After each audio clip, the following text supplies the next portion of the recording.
turn off your edit on the fly and go back to expression. So what I need is some vector data now. So I'm gonna go ahead and add in a vector. I'm gonna call it vec1, and I'm gonna drop another vector. I'm gonna call it vec2. Now I'm gonna plug in the particle, which is CP is pretty much automatically gonna get the position data for the particle, and I'm gonna get the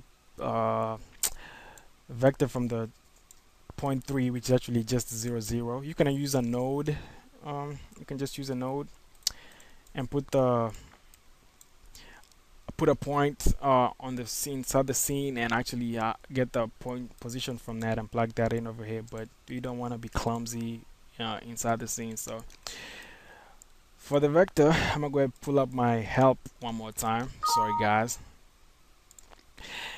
I'm gonna go ahead back, and right here I remember seeing this. Subtracting two vectors gives the vector between the 2 points. Now subtracting the vector gives me a vector in between the 2 points. Now that's the same thing I was doing earlier, only it doesn't look like that. You see this? Assuming this is the first vector and this is the second vector, if I subtract that, they give me this vector and also this vector. If I do it against this point and this point, I get this vector. All of them will be pointing pretty much to the center, or from the center pointing outwards, depending on how you want to look at it. Now having that, we're gonna implement that in TP. So for the expression, it's gonna be, I'm gonna go ahead and pull up a notepad. It's gonna be more like you wanna get the vector of the second one subtracted from the vector of the first one. Well, that's only gonna give you directions, pretty much like the green lines that you got inside on the grid, on the layer, on the other layer. But what we wanna do is get the length of all of those. So what I'm gonna go ahead and do is put all of this inside a bracket, parentheses. Then what I'm gonna go ahead and do is get the length of all of these. All right. So the length, this pretty much gives me a vector. This right here gives me a vector. When I subtract this from this, it gives me a vector, and with the vector of that, I'm gonna get the length of every single vector calculated inside TP. So I'm gonna go ahead and just plug this in over here, paste, enter, and now what that should give me is a scalar value, which is actually more like a float value, which is more like a number which is like 0.01 or 2.05 or some kind of length. So I'm gonna add an output which is actually a scalar value, and I'm gonna call it distances, depending on what you want to call it. You can call it anything. And now what we're gonna go ahead and do is drop in another expression which will test whether the distance is less than or equal to something, value or any value. So to implement that, and since we're almost getting really good in expressions, we're gonna go ahead and drop in another expression, and the expression is gonna be an input value of two input values of scalar attribute, scalar values. So first one is gonna be named A, and the second one is gonna be named B. It could be any name, but for simplicity and so that you don't have any typing errors, that's how you put it. And let's go ahead and put the expression down. So the expression is gonna be more like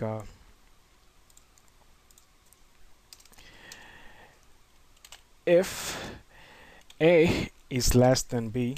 So pretty much you're gonna be taking the values which are actually from this, and if the length of what you give on the second input, which is the B, is less than A, what you're gonna go ahead and do is turn on another group.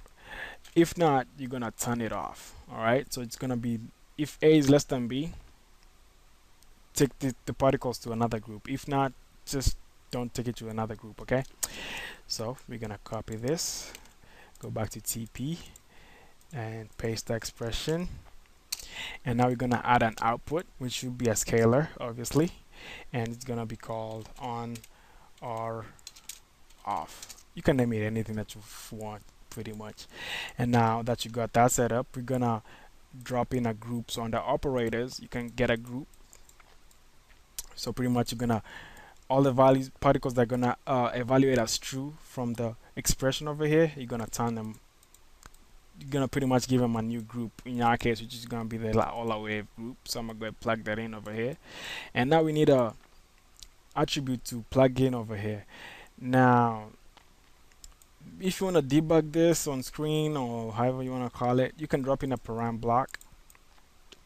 Param block allows you to put stuff on scene and actually manipulate the data all of the scene. So I'm gonna go to the command panel over here, and then manipulate under the helpers. I'm gonna go to manipulators. I'm gonna drop in a slider. Drop my slider over here, and I'm gonna click on this select and manipulate icon over here, and I can just increase the size of my slider over here. And you might want to name the slider something good because it has no name right now, so you might want to put a label on it. So I'm gonna just name mine something like that. So that's something sensible, really. Now this is a value of 0 to 100 pretty much if you think about it. So this is gonna be like 0 to 100 all the time, 0 to 100 pretty much. So now how you're gonna use this is that we're gonna go back to TP, and under the param block we're gonna say pick an object, which is gonna be in our case the slider which we just made. And now from there we're gonna extract some values out of it. So you're gonna go ahead and go down till we get to the value. So we're gonna click on value and say add output. Now what that should do is get the data from the scene and bring it into TP, and now you can plug in the data straight out from scene. In our case right now it would actually be 0 0 because there's no value input over there.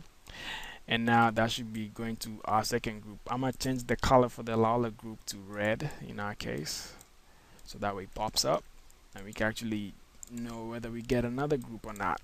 So hopefully the expression part didn't go too fast, but essentially what you're doing is getting some vectors, and once you get the vectors, get the lengths of it to extract a distance for every single point, like I showed you earlier with the rulers. Now I'm gonna go ahead and turn on edit on the fly one more time because we need to debug this on screen. So now if I actually scrub a little bit, well, there's nothing. So I'm gonna increase my size a little bit and scrub a little bit. I got one little box over here selected. That's closest to, as you can see, it's the values of right now is pretty low. It's less than 10, and as you can see in max you have usually 10 units. So pretty much what you have right now is nothing under 10. So pretty much only one box gets selected. So now immediately when you go above 12, above 10, you should have all these guys around here selected. So I'm gonna go above and I'm gonna scrub a little bit. Now you can have those guys selected because they're right above 12. All right, now above 10 I mean, and in max usually these boxes are in 10 grid units. So now I can actually increase this, and you can actually see how it's actually creating a small, you know, kind of not really a circle, but it's actually all going up gradually in even space, and you can see how the effect is going. So I'm gonna zoom out a little bit, and I'm gonna increase this a little bit and zoom out, and now you can see how you can animate this. Now for in our case it only goes to run about 70 because actually a 70 something. So pretty much when we animate this, I'm gonna go ahead and set up some keyframes. So I'm gonna go ahead to the first frame, take this to 0, and this is 100 keyframe, 100 frames. So I'm gonna go to the last frame over here, and actually my particles died before that. So I'm actually gonna put this to higher value, and actually I was supposed to set keyframes while I'm at it. So keyframe, and go to the last one, keyframe. Alright, and all I did was actually just set up keyframes for that. Hopefully I didn't lose anybody on that. I think I lost myself on that one too. So right now it just animates from, actually, and I did lose myself. So I'm gonna go ahead and set auto key on, and now that should be 0. Then I'm gonna go to the very last frame and I'll put that right above 75, and now that should set up a key for us. So I'm gonna go ahead out of keyframe mode, and now you can see, well, I'm gonna go ahead pull up my TP and give a birth of high number. So now if I actually go ahead play back, you can see how they get selected, and it's pretty nifty depending on how you look at it. So you can have the selected like so. So now that we got that portion set up, pretty much all you need to do now is actually apply materials to this. So for one, do I still have my box over here? I think I do. And do I not? Nope, I don't. So what I should do now is actually go ahead and give this a material. So now on the TP, if you go to the TP interface, we pretty much set for the, what you call it, for the